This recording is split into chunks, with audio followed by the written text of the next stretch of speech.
Do the tour of the Octorara Covenanter Presbyterian Church.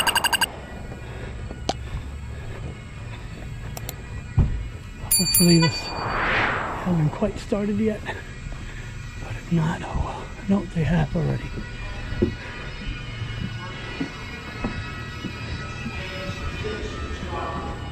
Was a steward. The idea was that he would help them in their struggle against the Catholics. And if he ever became King of England, he would make Presbyterianism the state religion. Well, he did become King of England, James I, and he didn't do any of that. In fact, he not only didn't make Presbyterianism the state religion, they required the Presbyterians to take Anglican bishops. So there's a long story to this, but what really happened with the Covenanters was they always managed to be on the wrong side of the war, back the wrong person, and end up getting slaughtered in the end. And the final part of that was when Charles II was king, he decided he's getting rid of these people once and for all.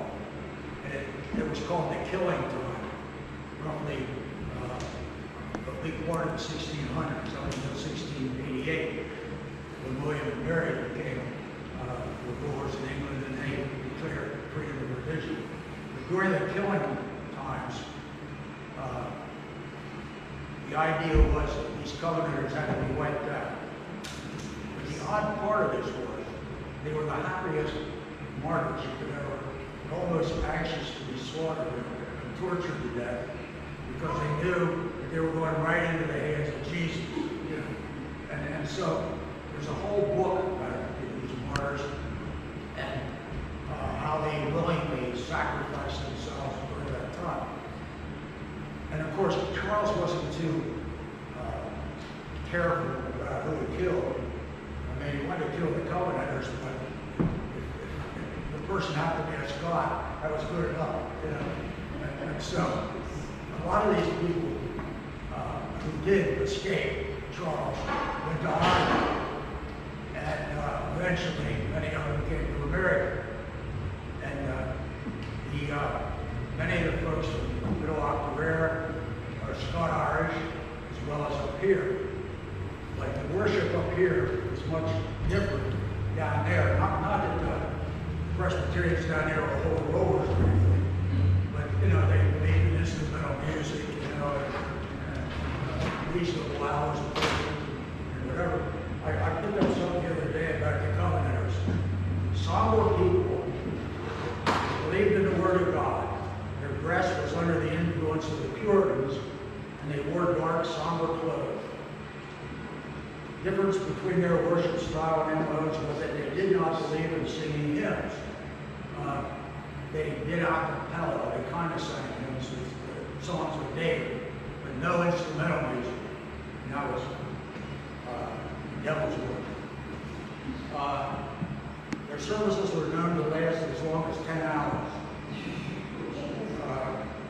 And then it goes on to say how the Covenanters here in America were one of the first, along with the Quakers, to get involved in the Underground Railroad. And one of the things when we went to the museum, it's a piece of cement laying against the wall there. It says Freedom Church, 1753 or 4. Reverend Shag, who was a pastor down there for 50 years and a big mover and shaker here, and the organization started to restore this place. What's astounding with this sign when the Mennonites took over, how they got it, I don't know, but it's leaning against the wall.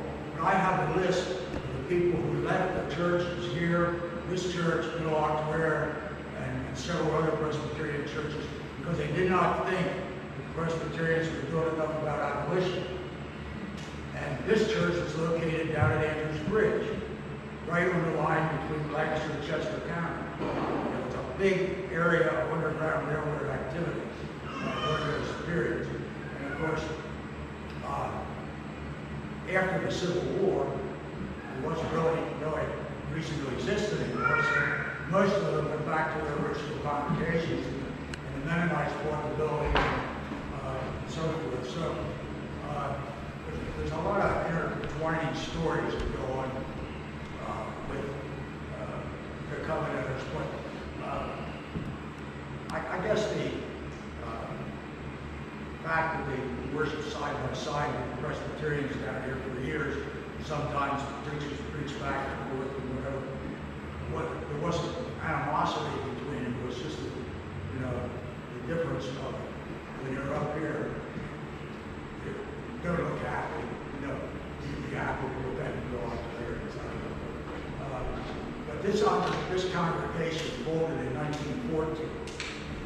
And after that time, for years, the place deteriorated. So Reverend Shea, who was the pastor down there for 50 years, and many other men, many with deep pockets, got together and formed, what we call a foundation today to first maintain this building, keep it falling in on itself, and secondly, to restore as much as we could. Now, unfortunately, when the building deteriorated, the board who was left here, who was trying to take care of the cemetery, sold a lot of the artifacts out here. And then, so when the first restoration took place in 1939, a lot of this stuff we have here today wasn't here. The seats were here, but a lot of the other stuff wasn't. Eventually, the people who had bought the stuff, like the furniture behind the pulpit, and that chair over there, and a couple other lights and so forth, donated it back, but not the stoves. So they had to go out and buy stoves that were the period, match the period, and put those in. So 1939 was the restoration, and the United Presbyterians then declared this church to be their shrine church, the first, and well, it's the oldest Covenanter Presbyterian Church in North America. There's one over in York that was one year that name escapes me at the moment. Then in 1959 and 60, there was another big restoration, and a lot was done to the building, and again, the thing was rededicated as a shrine of the United Presbyterian Church, because eventually that church and this church became United Presbyterian. We get into all the dialogue. When you come into the museum, there's some brochures there, which give you the history of the Covenanters, this church, and a lot more that I can cover in 10 or 15 minutes, yeah.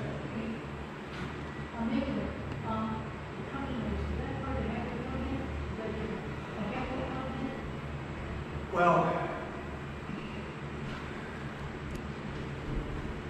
not really. The halfway covenant, I remember studying that down at Delaware when I was doing graduate work, but it was their own covenants that they made. It wasn't about their theology, it was for the fight on their side and reducing the power of the Catholics. Yeah. It's more political.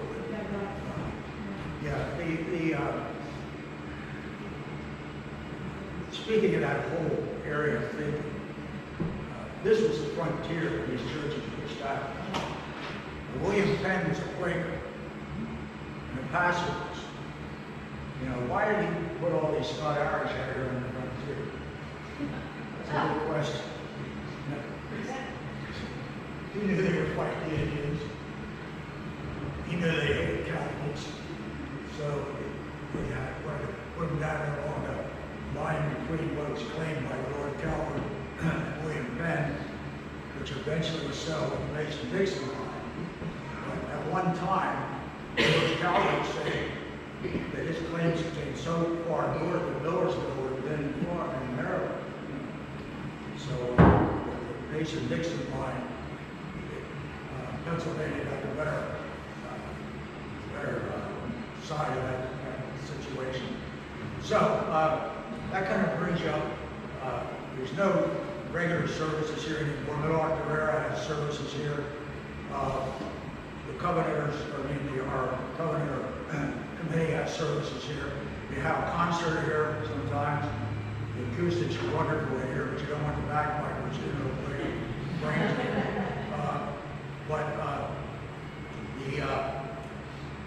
When we have concerts in there, I often think these old Covenanters are buried by rolling over their graves.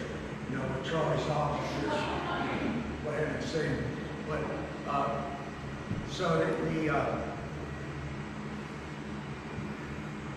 I kind of think that kind of brings you up to date over here. Any questions?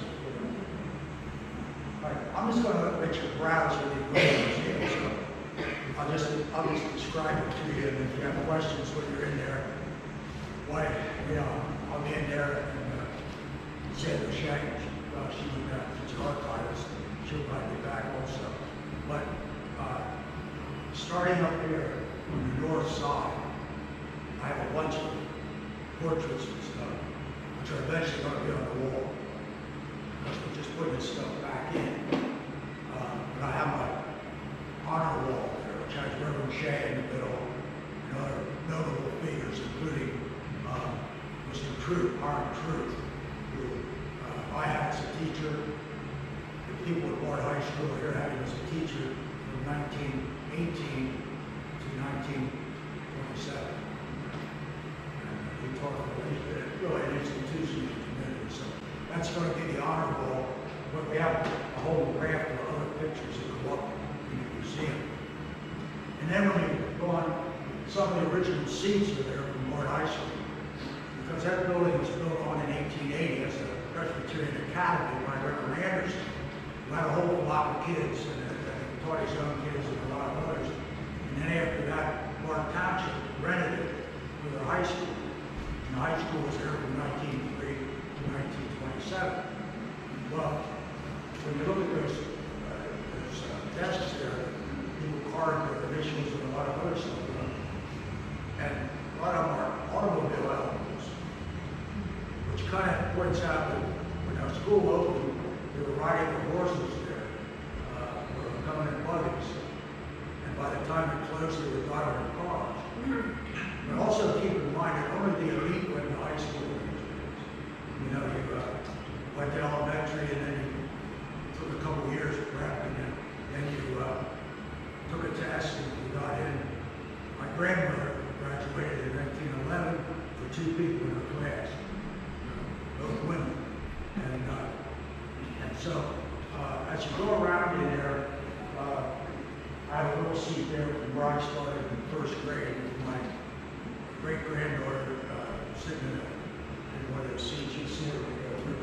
My first grade class was there. There were 8 of us, I think, 2 Amish. Now, the Amish went to the public schools in those days.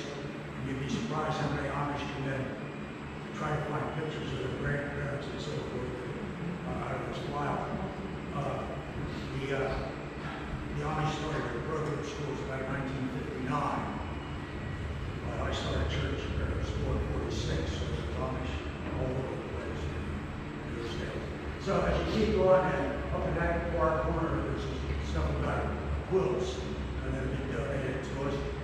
And then going on around, we have our old book collection, which are mostly old textbooks.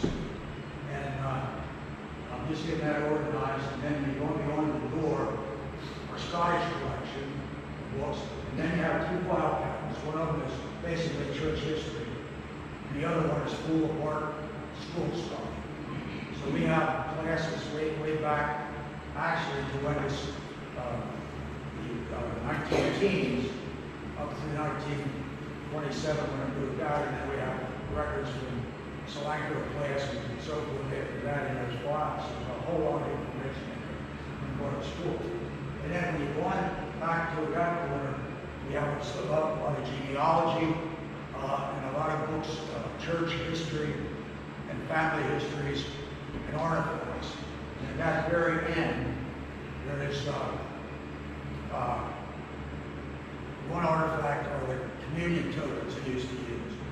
So if you want to take communion, and this building, as I said, was set up north south to start with. There used to be a big table down the middle. And I think that's one of those tables. Like I can't prove it, but I think it was. And so when you took communion, people sat on one side of the table. Session people came through and passed the elements. Why? You couldn't take communion unless you had your token. You had to go to the service to be approved. And then you got your token. And then whenever communion was held, you got your token to partake in the elements. And so we have some tokens down there. We have some silver and pewter. There's from Scotland by early pastors. There's various other stuff that you'll notice when you stuff on the wall, which eventually will be presented differently. But one of the things we're very proud of also there is the diaries of Reverend Cairns, who retired from that church in 1914. And from the time that he started in college to the day he died, he did a daily diary. And this is the best primary history. I mean, it's right from the horse's mouth. We're not getting what somebody else said about somebody or wrote about somebody. This guy's writing about it. It's going, well, some of it's boring and got up and worked in the garden and all that stuff. And a lot of it is really interesting. I was just reading one the other day. The first time he voted, 1860. Abe Lincoln was one of the candidates over there, and he went into the whole thing and how he had to prove he was old enough to vote, and how he voted for Breckenridge, coming from Kentucky, and so forth. So, I mean, he's gems once in a while as you read through the things. So we have those that people can come in and look through it if they want to. And there's a picture there of when it was presented to us that Anybody have any questions? You said the company was being saved, but no history. Right. Was there a reason for that? Well, instrumental music was not a couple. Yeah, instrumental music is considered too highfalutin, secular. Where are they? In fact, one of the people that left this church and went down to that church became an elder down there or whatever. He still didn't approve of instrumental music, so whenever he came to church, he never used the organ. Just because he was a high roller there at the church. Speaking of high rollers, one of the points I wanted to make about this foundation was, like Fred Williams, there's pictures up there. When he ran the foundation back in the 1960s and 70s and 80s, a lot of people, Reverend Shea was able to, a lot of people with deep pockets, Reverend Shea was able to get people with money to support these things. They used to have their board meetings at the Houghton Club in Lancaster, and I have the notes from that. The board that we have today is a working board. A couple of people were there, but for the most part, just ordinary people who come in and work, like working all day here, and back then it was, the money, and so it's a different approach, but I think it's a better approach, really, like the money too. So it does take a lot of money. Any other questions? Yeah. Barry, you said the Mennonites owned this for a while. What years was that? The what? You said the Mennonites owned this building for a while. No, they owned the building down at Andrews Bridge. Oh, okay, so they, Yeah, the Mennonites didn't own this. No, not this one. Okay. No, they bought that building at Andrews Bridge that was used from the Freedom Church. And then that's somewhere along the line, Reverend Shea was able to grab that cement slab with the date on it, so forth. So he was a real history buff himself. Any other questions? Okay, yeah. Well, I have one comment. You said about the moving from a north-south to an east-west. I would guess exactly what we're experiencing here. More even light. That could be it. When you do a north-south, you've got morning sun beating in, and then whereas here, and especially like this time of year, as the sun gets lower, you've got more light, steady light the whole day, and you've got some heat coming into those windows, and especially the way the hill sits here, you know, you're going to lose the light a lot faster morning and evening because of the blockage of the hill. But I would guess that's one reason. I would say That's good. the constant, you know, just a steady, you know, these windows give us nice steady light, you know. I often thought it had something to do with the road, but also I was looking to see if anything had to do with theology. I thought maybe the United Presbyterians came down with a mandate or something, but they didn't. You know, there was nothing said about it. So, okay, let's go in and browse with me. Any questions?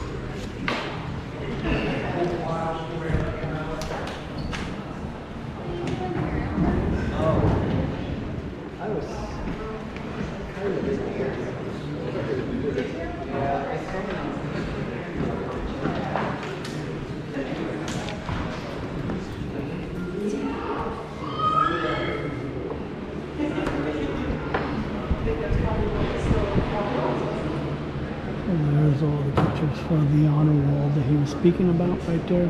Can I get them up eventually?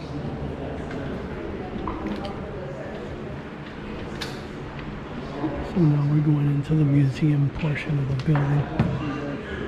Interesting building.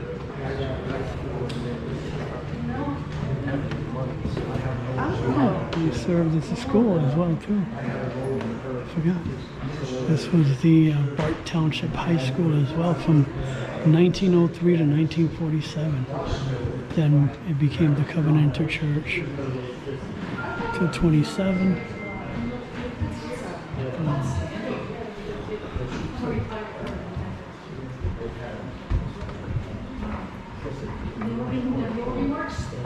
Prince Charles Edward. There's actually 3 cemeteries that go with this. Entering Edinburgh after the Battle of The oldest grave in this cemetery Preston Pans. was Samuel Octorara, 1765, 52 years old. Oh, yeah.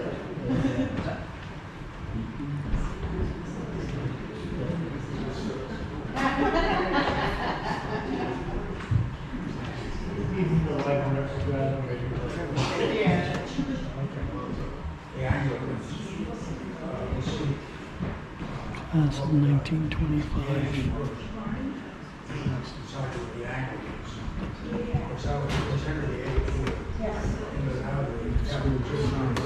So she was one of the ones that was in that class picture.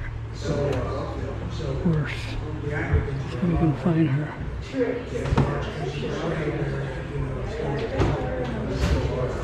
Front center. So that would have been her.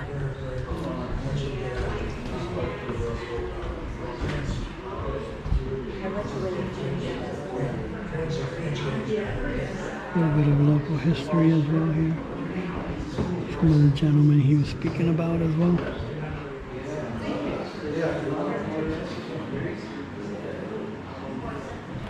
Kind of similar to being in a one-room schoolhouse. It's awesome. A lot of this stuff was sold by the church. Well, the property owner owned this years ago, and then a lot of it has been redonated back by local. I just got it in the mail.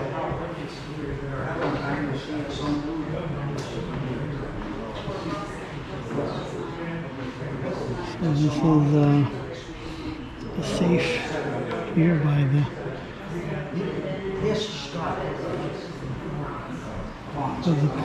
Presbyterian Church. Yeah.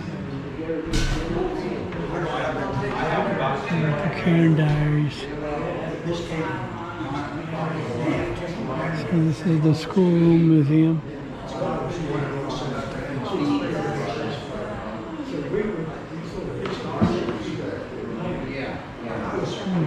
Amazing.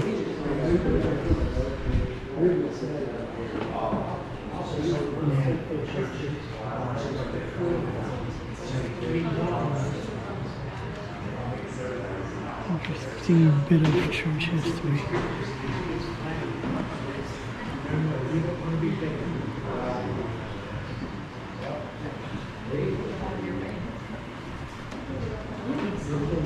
Oh, this building served many purposes. That's amazing.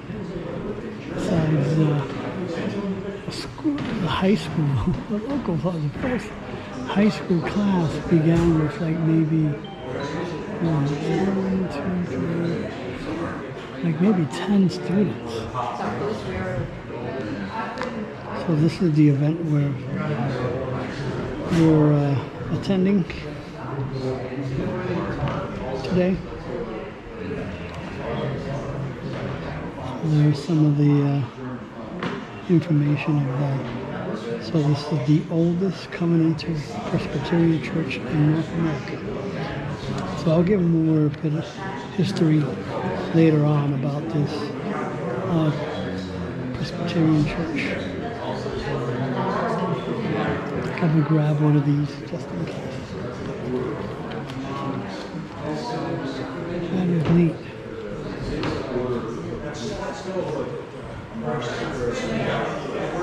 Wow. That's interesting. I didn't notice that it says about how high school was done back then. From 1903 to 1947. So it says seniors must master Latin, physics, literature, and classics, algebra, geometry, and history.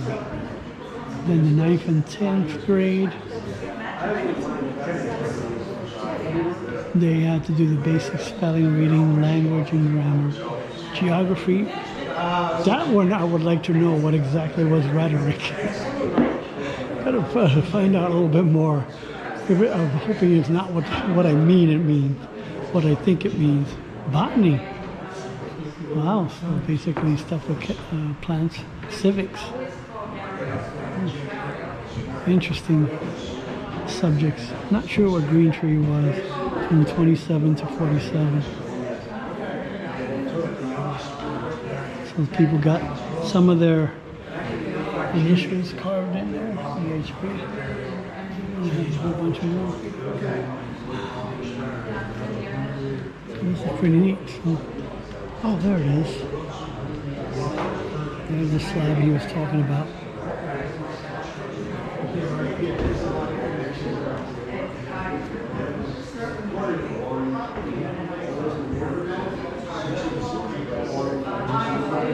Oh, wow.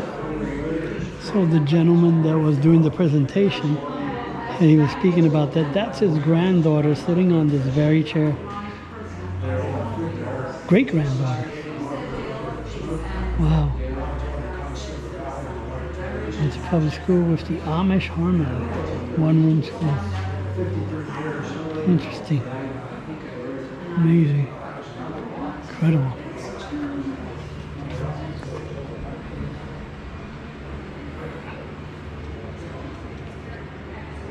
Been built in 2016.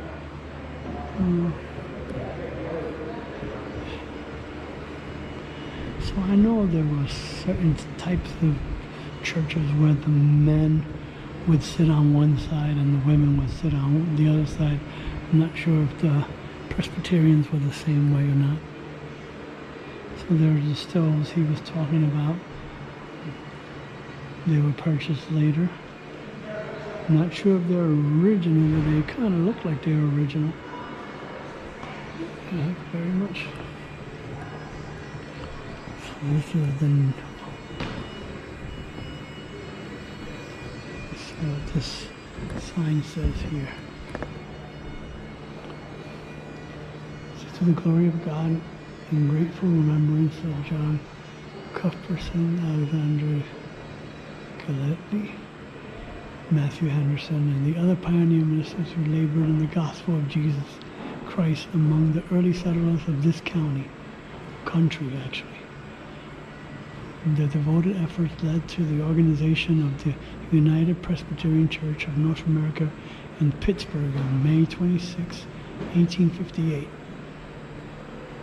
The 81st General Assembly of the United States Presbyterian Church meeting in Philadelphia was held a session here May 27, 1939, and solemnly rededicated this restored edifice to the heroic Christian service of the church of the early days.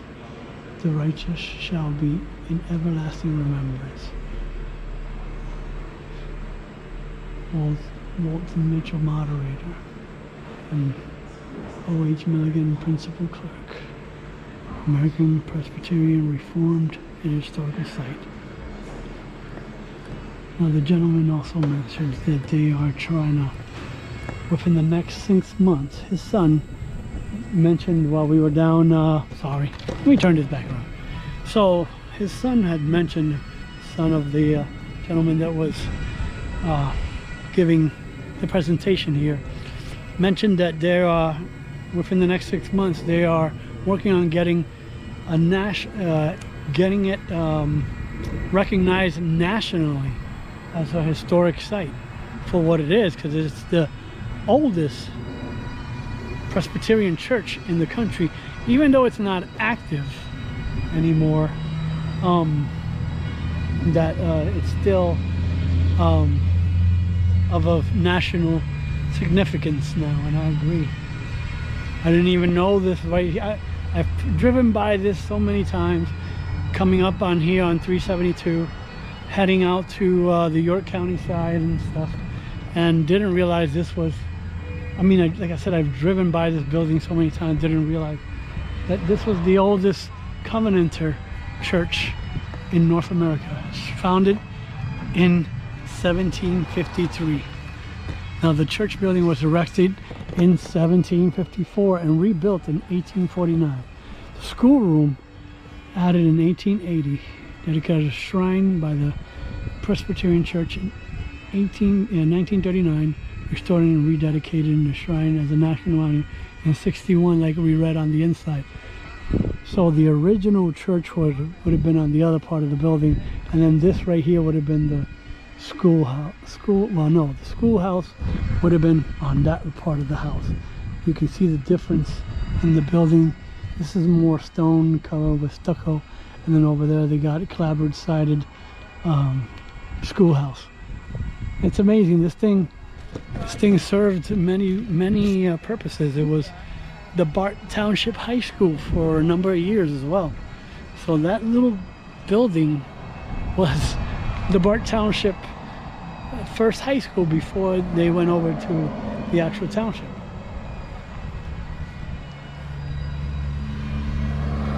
Now I think Bart Township is on the other side, the other way. I'm not sure exactly which way from this location. So if you want to come and visit, the museum is open on the third Sunday of each month from 1 p.m. to 4 p.m. apparently. So, but because this would be the first Saturday, this is first Saturday of the month, what do you call it, it's open for this special event because of the Scottish festival here.